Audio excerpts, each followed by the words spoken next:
In the news this week, still loading, which area won't get NBN until 2020. Also exclusive, calls for city councils to roll out video streaming during meetings. And Perth embraces the wet weather with winter's best friend.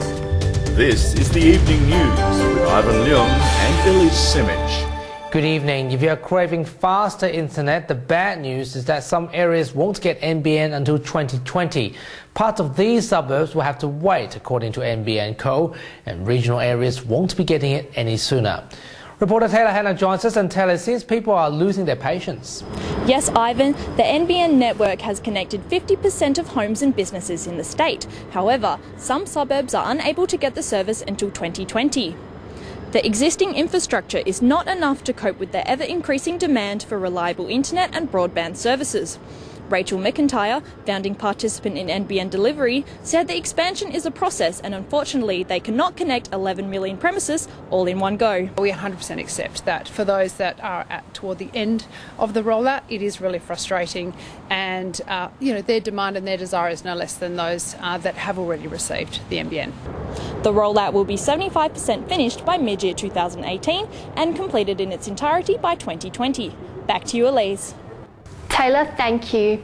Former Government Minister Paul Miles is calling for more city councils to adopt video streaming of meetings in order to increase local government accountability. Despite the reduction in technology costs, mayors are not so keen on this idea.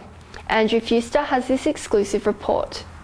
Streaming state and federal parliament debates is now a common resource, but local city councils have yet to catch up. Former local government minister Paul Miles is calling on city councils to stream meetings to increase transparency around the spending of ratepayers' money. I think it's hugely important.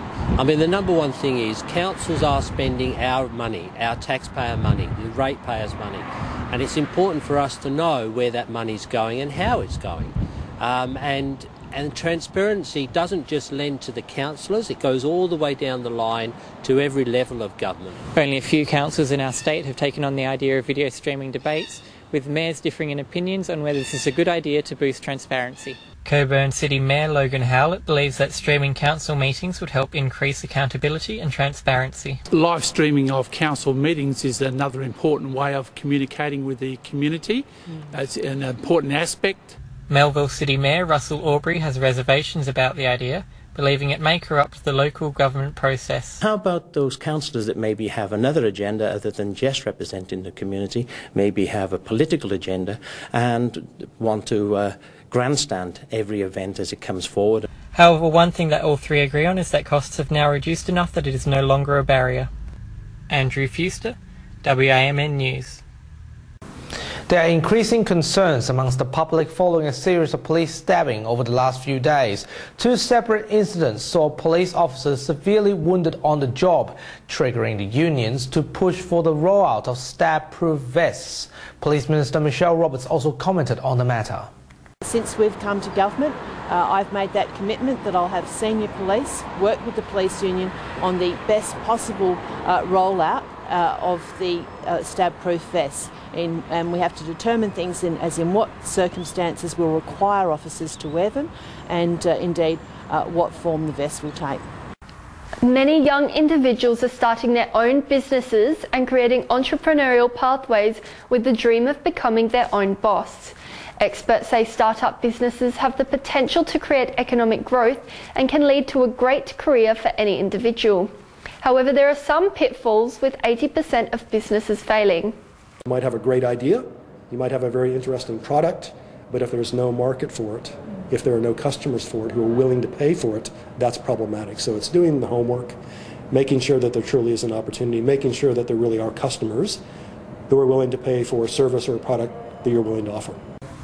Home builders argue there's no better time to buy your first house, with interest rate at an all-time low. WA is currently 3 years into its property downturn phase, and home builders argue the pricing of house and land packages are attractive as ever.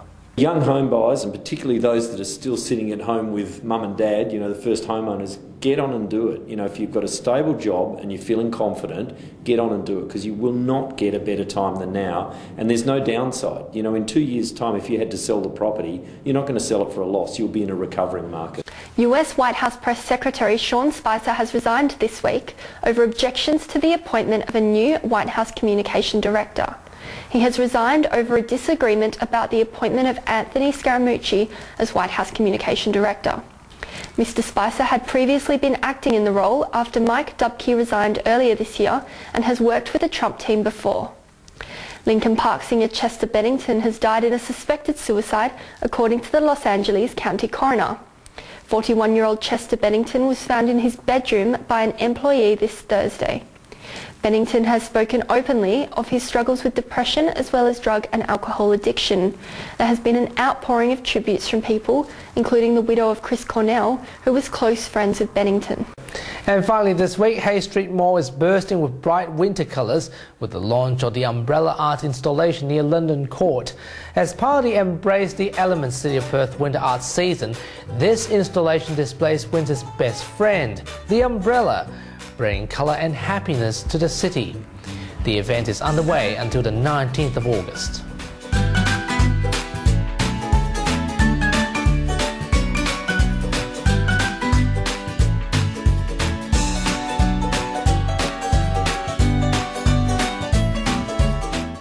And those are the top stories you need to know this week. You can follow the latest news on our website and Facebook. Catch you next week. Good night.